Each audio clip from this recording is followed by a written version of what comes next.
Alors je suis Didier Cugive, je suis le président du Pays Tolosan et je participe aux états généraux des pôles et pays à ce titre, et en particulier aussi pour recueillir un prix, un trophée qui est celui que nous avons obtenu pour le territoire numérique et connecté, c'est-à-dire la réalisation d'une application à dominante touristique. Le territoire du Pays Tolosan est un territoire situé à proximité immédiate de l'agglomération toulousaine, puisque nous jouxtons Toulouse Métropole. Nous sommes frontaliers donc de cette grande collectivité territoriale qu'est Toulouse, et nous accueillons 110 000 habitants sur un territoire composé de 73 communes. Ce territoire est un territoire un petit peu à l'image de l'agglomération toulousaine. Jeune, dynamique, qui accueille beaucoup de nouvelles populations depuis déjà quelque temps. Et c'est en fait, il s'agit de populations nouvelles qui viennent du centre-ville de Toulouse, mais qui viennent aussi parfois de beaucoup plus loin, de France et d'Europe. Ce sont donc des gens qui arrivent sur un territoire vierge de toute connaissance. Et le constat que nous avons été amenés à faire a été de se dire mais ces personnes qui viennent, qui s'installent ici sur ce territoire, ne connaissent rien à ce territoire, ne savent pas identifier, repérer des sites de patrimoine, des sites touristiques, ne savent pas identifier les restaurants, ne savent pas identifier les événements culturels.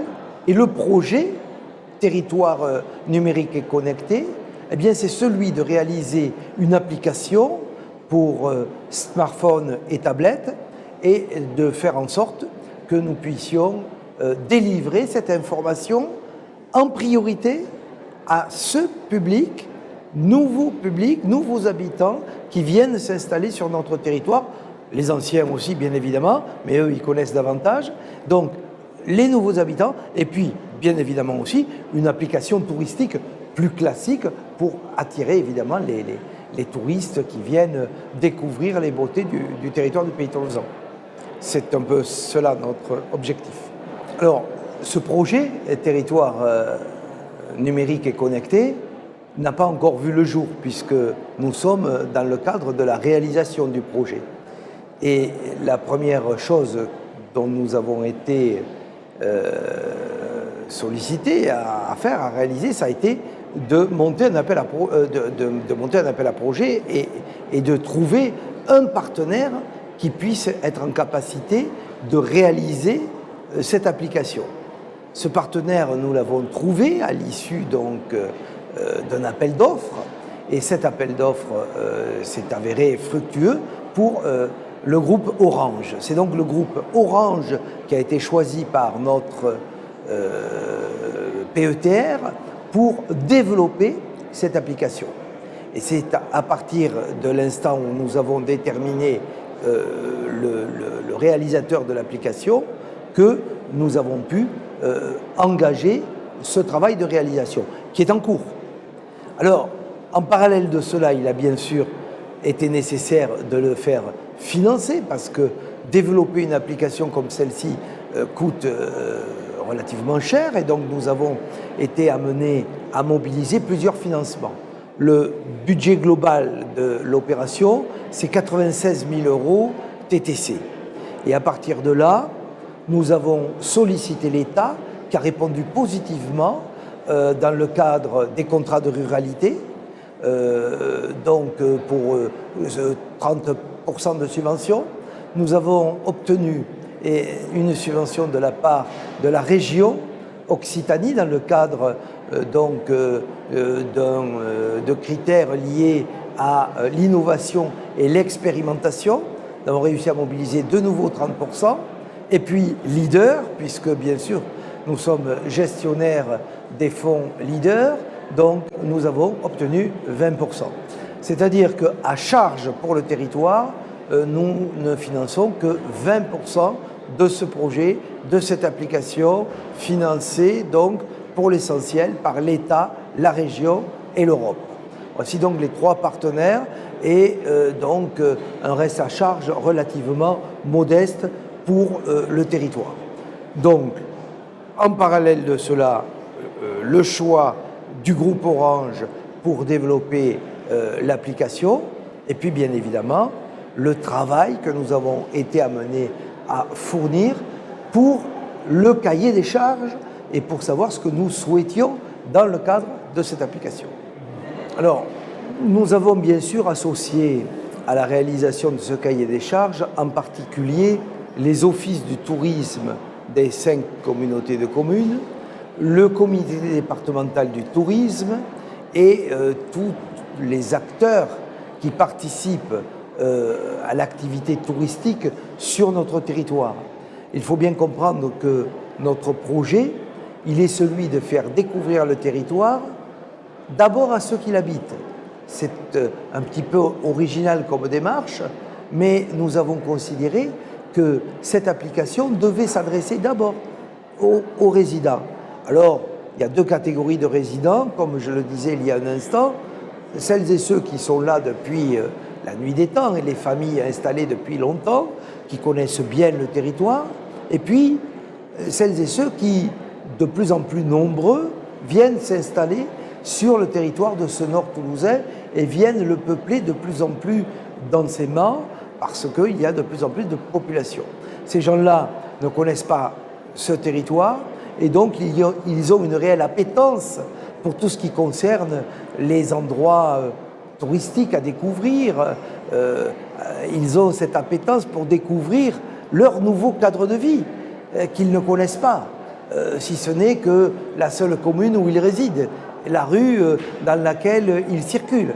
Et donc, nous avons entrepris ce travail d'identification des sites touristiques majeurs, des activités touristiques réservées aux jeunes enfants comme aux seniors, les lieux d'exposition à travers, bien sûr, les musées ou les salles d'exposition, les restaurants, les lieux d'hébergement au cas où ils recevraient de la famille ou des amis, et puis aussi tout ce qui concerne le calendrier des festivités et des activités qui se déroulent sur le territoire du pays tolosan.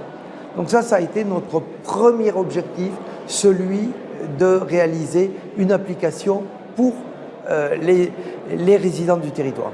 Et cette même application aura pour vocation aussi de s'adresser aux touristes qui, nous l'espérons, seront de plus en plus nombreux, qui viennent visiter notre territoire, qui viennent visiter le vignoble, puisque nous avons la chance d'avoir un magnifique vignoble, qui est le vignoble de Fronton. Nous avons la chance aussi d'avoir des paysages tout à fait emblématiques, comme les rives du Tarn ou de la Garonne, des paysages particulièrement vallonnés, de beaux châteaux et de belles demeures, et beaucoup d'autres activités touristiques attractives qui, à n'en pas douter, attireront beaucoup de touristes comme elles attirent aujourd'hui beaucoup d'habitants. L'ANPP pour nous est un partenaire privilégié. C'est un partenaire privilégié parce que l'ANPP agit comme une structure d'ingénierie et nous apporte beaucoup de conseils pour tout ce qui concerne le cadre juridique de nos actions. Et nous nous sommes appuyés sur l'expertise de l'ANPP qui, en apportant ses conseils utiles, pratiques, concrets pour tout ce qui concerne les aspects juridiques, pour tout ce qui concerne aussi la connaissance qu'ils ont des grands partenaires institutionnels avec lesquels ils coopèrent. Je pense en particulier, je vous disais tout à l'heure que nous avions retenu le groupe Orange. Le groupe Orange est un partenaire assidu de l'ANPP. Tout ceci fait sens avec nos propres problématiques aujourd'hui sur le terrain. Dans tous les cas, la NPP est un acteur majeur pour des territoires comme le nôtre, un PETR comme le nôtre, parce qu'il y a une véritable expertise que nous ne pouvons pas développer dans des structures qui, somme toute, pour ce qui nous concerne, sont quand même relativement modestes sur le terrain. Et donc on a besoin de pouvoir s'appuyer sur des structures beaucoup plus solides qui représentent véritablement l'ensemble des PETR et qui ont une expertise depuis déjà de nombreuses années. Nous avons été ravis évidemment d'obtenir ce trophée. Il y a 9 territoires qui ont été primés. Nous sommes plus de 260 territoires de projets en France. Le fait d'avoir un trophée comme celui-ci est particulièrement valorisant. On a été très heureux. Parce que au-delà de ce trophée, c'est la reconnaissance du travail qu'ont entrepris les élus, qui ont été nombreux à travailler sur ce projet, les techniciens aussi. Et donc, la récompense et le temps fort à la mairie de Nancy hier soir était tout à fait emblématique parce que d'abord, c'était dans un cadre somptueux, très magnifique, très chaleureux aussi parce que ça a été une manifestation conviviale, chaleureuse, au cours de laquelle on a pu voir et on a pu découvrir d'autres projets, d'autres territoires qui étaient aussi très, très intéressants, très valorisants. En tout cas, c'est l'aboutissement de 2 ans de travail, parce que nous travaillons sur ce projet de territoire numérique et connecté depuis 2 ans. Donc c'est l'aboutissement de 2 ans de travail et la satisfaction de voir que si nous avons réalisé ce projet en tout premier lieu, bien évidemment, pour les habitants et pour les touristes du pays tolosan, nous sommes ravis d'avoir la reconnaissance de nos pairs et de la NPP comme étant un projet emblématique suffisamment valorisant pour être primé à cette manifestation.